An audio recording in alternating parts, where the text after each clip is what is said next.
Hello everyone, AmyR here with Prairie Paper and Ink, and still plugging away at Halloween cards.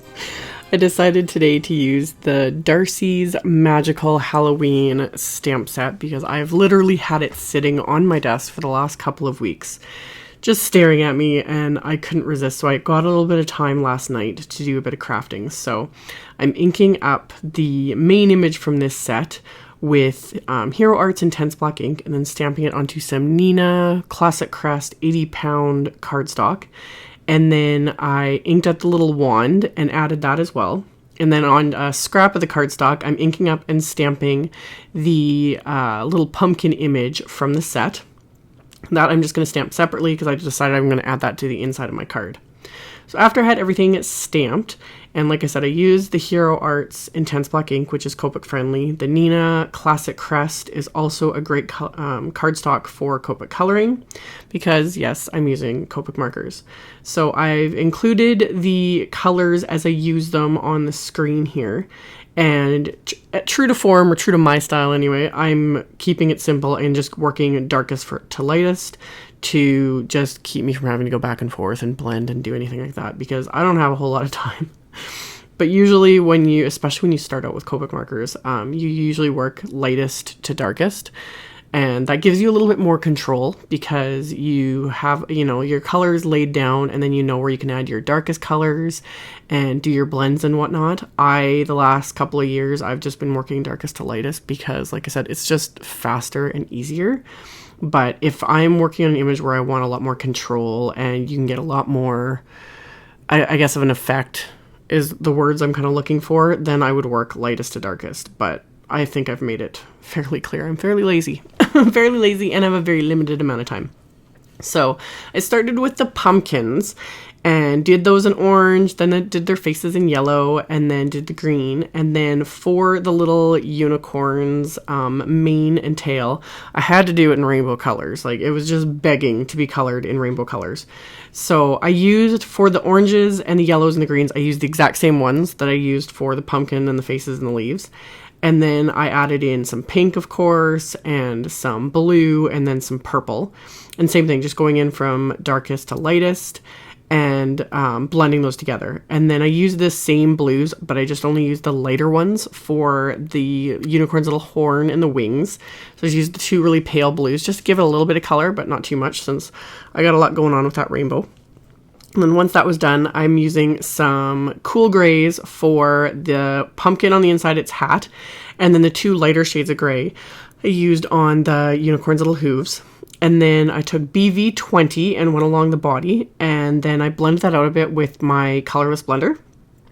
And after I did all of that, my main intention, I was going to fussy cut out the pumpkin on the inside.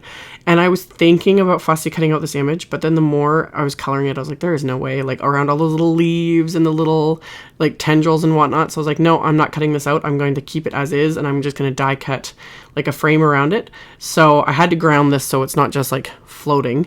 So I just used the same cool gray markers and added a bit of ground and then blended that with my colorless blender. And then I ran it through my die cut machine with one of the My Favorite Things Inside and Out Stitched Circle STAX Die-namics. And then I pulled out my Doodlebug BooVille 6x6 paper here and cut down a strip of one of the scraps and adhered it to the background paper I wanted to use.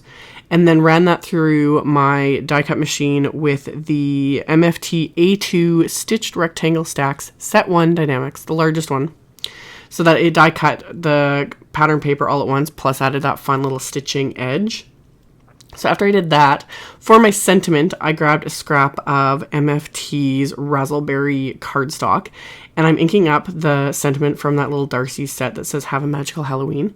So I used my anti-static powder tool first, and then inked up the stamp with VersaMark ink, and then coated it with Hero Arts white embossing powder, and then I'm going to melt that with my heat tool. And then I'm going to remove the anti-static powder with just my Swiffer cloth that I keep on my desk here. And then I'm going to use my little Tim Holtz trimmer to trim this down. So I just trimmed it down into a strip and then trimmed off some of the excess on each side of this. So once I got it trimmed down, I'm going to use my little detail scissors to create little notches on each end. You just cut a notch down the center. This is you know, one of the things I don't have a problem eyeballing, it's not always perfect, especially when you're doing both sides. There have been times that I can kind of notice that's like, I did not hit the center at all. You could use a ruler and make a little mark with a pencil if you really are concerned about getting it perfectly straight, but the times I haven't, no one's noticed, so meh. And off camera, I had fussy cut out that little pumpkin there, you can see, and I didn't bother using the black marker around the edge. I was able to actually cut it pretty well, plus I'm going to be adhering it to the inside of the card, which is a white card base. So I am actually adding ribbon. I still haven't gotten rid of all the... I can't get rid of all the ribbon I have. I have so much ribbon, and I used to always use it. I still get a lot of comments asking why I don't use ribbon as often as in my cards. Styles change over the years. Mine has definitely changed over the years, but every once in a while, I think a card calls for some ribbon. And this one I decided to. So I pulled out some sheer polka dot ribbon from my stash that was in a really bright pink. So I tied that onto my card front here, and then I adhered the main image with a bunch of foam tape as well as the sentiment. I popped a bunch of foam tape on that, and then pressed that onto my pattern paper here. And then I'm using some of the Doodlebug Halloween glitter sprinkles. And I'm actually, like, when I ran this through my die cut machine, the main image there, my cutting plate, the top one was a little bit dirty, and it actually got some marks on the white cardstock. So that's why I chose to add the glitter sprinkles and put them where I did, because it covered those up. So I put those into place, and then on the inside of the card, I added the remaining bit of that fun dotted circle pattern paper. And then I had stamped and embossed another sentiment from that set onto another scrap of that pink cardstock, and then I die cut it with one of the circles. So got that into place, and then I'm going to adhere that pumpkin on inside the card as well. And there was a little sentiment that I couldn't resist adding to my card because it just goes so perfectly with that little pumpkin, and it's like I feel empty inside without you. So I stamped that with the black ink, and then I'm adhering everything, and I'm adhering everything with my Xyron Mega Runner. So getting that all into place, and then adding my adhesive to the back of my card front here, just going around the perimeter. I had taped down the ribbon, which made it easier to just go right over that with my adhesive. And then I'm going to line that up onto my card base. So this is a top folding A2 sized card, so 4 1/4 by 5 1/2. And then once that was all done, as my last little embellishment, I'm adding the Nuvo crystal glaze that I just showed in my last haul video. This is the first time I've used it. I am not squeezing the bottle at all. Just FYI, you squeeze that bottle, especially when it's like brand new and full, it wants to come out on its own. If I had pressed the bottle, I would have had it everywhere. It even recommends on the back of the bottle, it says to test separately. It says test before use. I highly recommend that. I wasn't used to this because it was brand new to me, so it's a bit, I had known it was a bit more runny than Glossy Accents, but it definitely is. So I did not squeeze the bottle at all and just went along and added gloss to all the different areas, and that finished off my card.